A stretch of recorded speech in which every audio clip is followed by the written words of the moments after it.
Philadelphia, Pennsylvania, a city filled with fandom for sports, art, and history. But there's a lesser-known community that exists: pro wrestling. With displays of athletic feats, skilled storytelling, and a rich history, the art of pro wrestling is a combination of everything beloved by Philadelphians. This story is about the history of pro wrestling in Philadelphia and the people who made the community what it is today, showing that Philadelphia is more than just the city of brotherly love. It's the city of pro wrestling.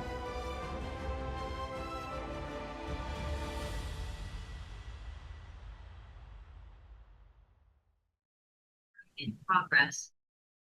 After Saturday morning cartoons, this would have been around 1990. I used to watch whatever was in the local UHF station's block, and every week right after the cartoons ended, I would see the opening credits of WWF Superstars. This is back in the day when you physically had to get up and change the dial on a lot of televisions. So one week I maybe didn't know where the remote was or it wasn't in reach, and I had to get up to change the channel, didn't feel like doing it, left it on, and I watched my first episode of WWF Superstars, and I was hooked. Wrestling in Philadelphia actually goes back a very long way. There were catch as catch can, ostensibly shoot style wrestling matches in Philadelphia in the earliest days they happened anywhere, the late 1800s, late 19th century. But it was something that became more serious, more regular in the 20th century for sure. The 30s through mid-50s, Ray Fabiano was a major promoter in Philadelphia, ran out of several different venues, including toward the end of the run there, the Metropolitan Opera House, which is now a concert venue on Broad Street in Philadelphia. And he would have some major names in wrestling come in there.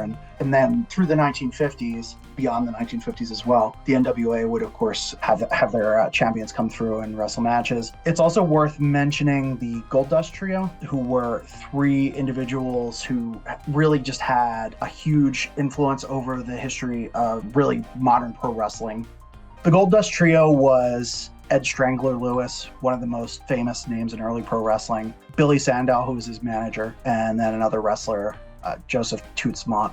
And these three were just hugely influential in how pro wrestling was presented, really taking it from its carnival origins, where it was presented more like a sideshow, into a proper form of entertainment. There were a lot of wrestling maneuvers that you see today, aspects of the wrestling match. These conventions were essentially created by the Goldust Trio. And it's relevant to Philadelphia because after the group disbanded, Toots Monk essentially made his way over to the East Coast and spent some formative time in Philadelphia. From there, he got in with the New York wrestling scene and, of course, the Capital Wrestling Corporation, what formed the basis of the Worldwide Wrestling Federation, today's WWE.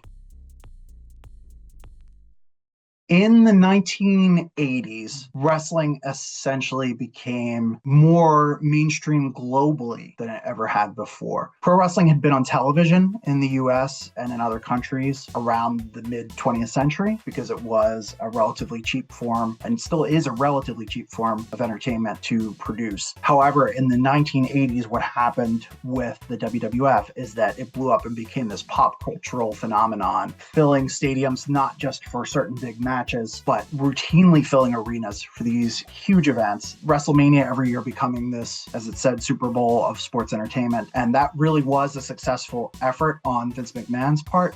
Essentially, what he did was bring together a lot of the top performers from all the different pro wrestling territories across North America and really even beyond that, and put them together under the World Wrestling Federation banner. It was a ruthless way that he did this. It wasn't always in keeping with the ethics of the National Wrestling Alliance that for so many years had controlled the industry in the United States, but it was successful. It did put pro wrestling in the mainstream in a way that it had never been before. And the WWF essentially had this stranglehold over the industry because while the National Wrestling Alliance, NWA, did still exist and still did well for a time, it was really just a matter of some bad decisions, some people stepping away from positions of power that they had previously held, and then ceding more and more territory control to Vince McMahon, where it was more of this kind of homogenous vision for wrestling.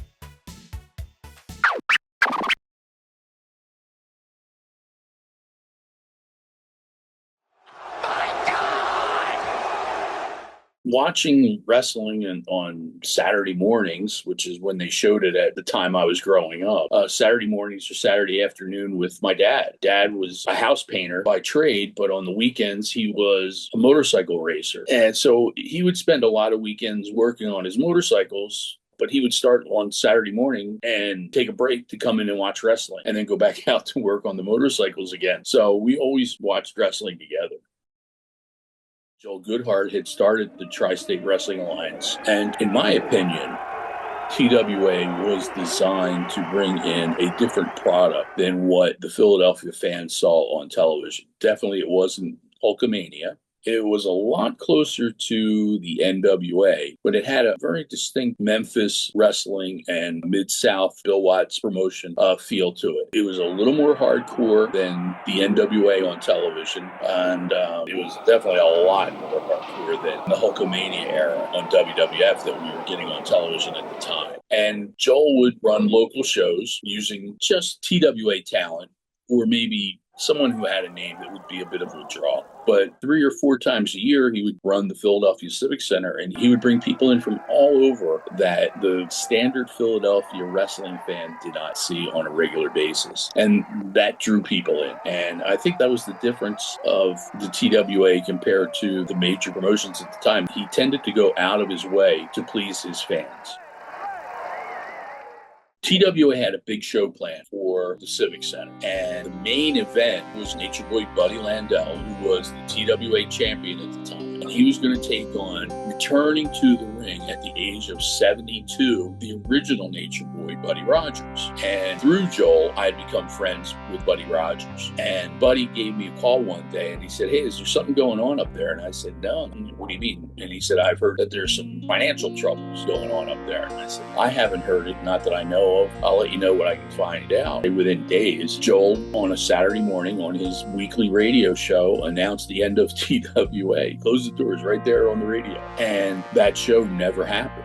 With that, Todd Gordon, one of the financial backers of the company, felt that that left a hole in the wrestling business of Philadelphia. So he got together with Larry Winters, who was a wrestler with the TWA, and Bob Artis, who was also involved, I'm pretty sure, financially. And they created Eastern Championship Wrestling. And we were doing pretty good.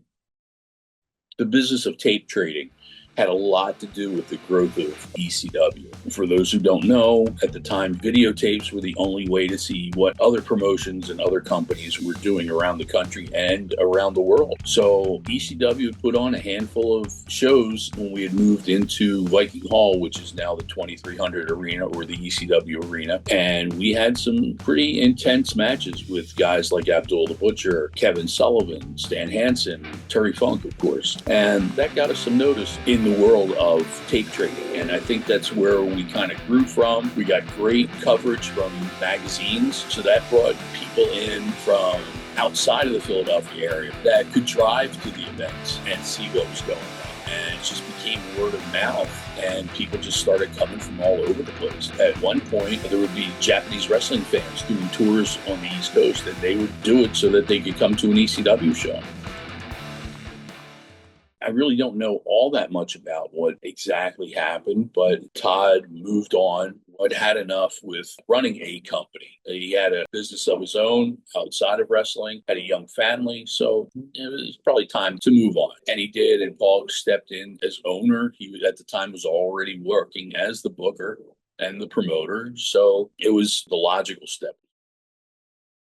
It was getting a little rough. I was working behind the scenes also in the promotions end of the company. So I was leaving my house on a Tuesday and coming home on a Sunday, and checks weren't always there when we needed them. So it was a bit of a struggle, but we kept going through. Money would show up when it could. And so it was just a struggle until those last couple of days when we had our last weekend of shows. A lot of the guys, and I'm one of these guys, who probably knew, refused to believe it, and hoped that something would happen to save the company. Of course, that didn't come through, and that was the end of ECW. It was a tragic end to a short success, but it was a hell of a ride.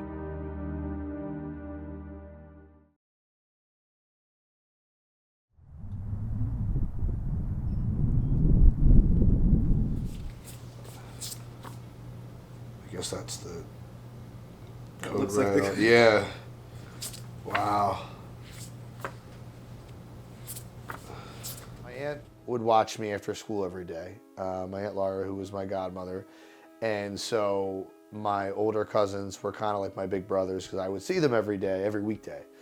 And they loved pro wrestling, and I would like everything they did, and a lot of the same stuff. So essentially that was like the start, and it was just kind of a, as a little kid, it was one of the things you liked, but I didn't really wasn't into it till the Monday Night Raw after WrestleMania 15. So WrestleMania 15 was in Philadelphia, and I was in 3rd grade at the time, 1999. And the next Monday morning I came in, and one of my classmates attended WrestleMania 15. It was all he was talking about. And then I watched Raw that night. And like that's when the hooks were grasped in, and there was no turning back.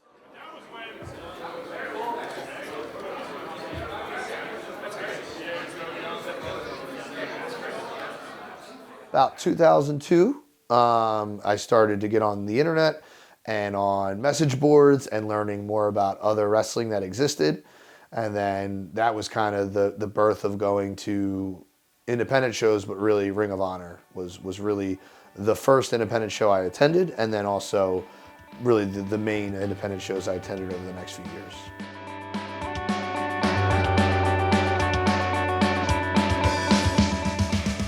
For me, in my teenage years and the impressive athleticism, intensity, I think being able to watch wrestling that close and recognize that style was so hard-hitting, high-flying, so different, so intense. I think what was special, that just like anything, I think fan bases make a lot of things special. I think ECW's fan base, cult-like following. Ring of Honor in those early days, I think while it was maybe satiating a need from ECW, it certainly wasn't ECW. And with that, I think the fans became, again, very cult-like. And then I think today with GCW and Game Changer Wrestling, we're afforded and benefited from a very loyal, dedicated, cult-like fan base.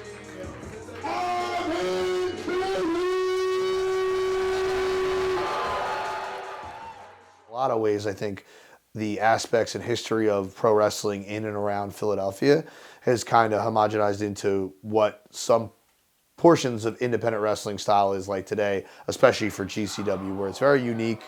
And it's kind of like a circus in a way, like in a good way, that it's a variety show. You get a little bit of everything. You get the lucha influence, you get the hardcore and the deathmatch influence, you get the hard-hitting, strong style, technical influence. You get the comedy influence. You get all of that in one show. And I think that wasn't happening as much before. I think there was moments of that, but now I think you can do that more often in today's indie scene. And I think there was aspects of that through Ring of Honor, ECW, and then with what we have now. I think what makes Philadelphia special is what makes pro wrestling special in Philadelphia. Whether, we talked about it with an ECW cult-like following, to Ring of Honor, to now with GCW, but from our sports fandom, we can talk bad about each other, but you better not talk bad about us. And this kind of sense of crazed community that Philadelphia has, I think that resonates extremely well in the world of pro wrestling and independent pro wrestling. And I think Philadelphia, even though folks from Philadelphia may feel this, I think we're incredibly self-aware. I think we know we're not the biggest and necessarily best city, but we truly believe we are for the best reasons. So others can't talk bad about us, but we could be self-aware about ourselves. And I think in pro wrestling's not always well understood by the mainstream culture, especially independent pro wrestling might be, looked at a certain way. And I think that crazed community, sticks together and understands, and that's why it's special and why it's successful in a lot of ways, but most importantly, why it's special.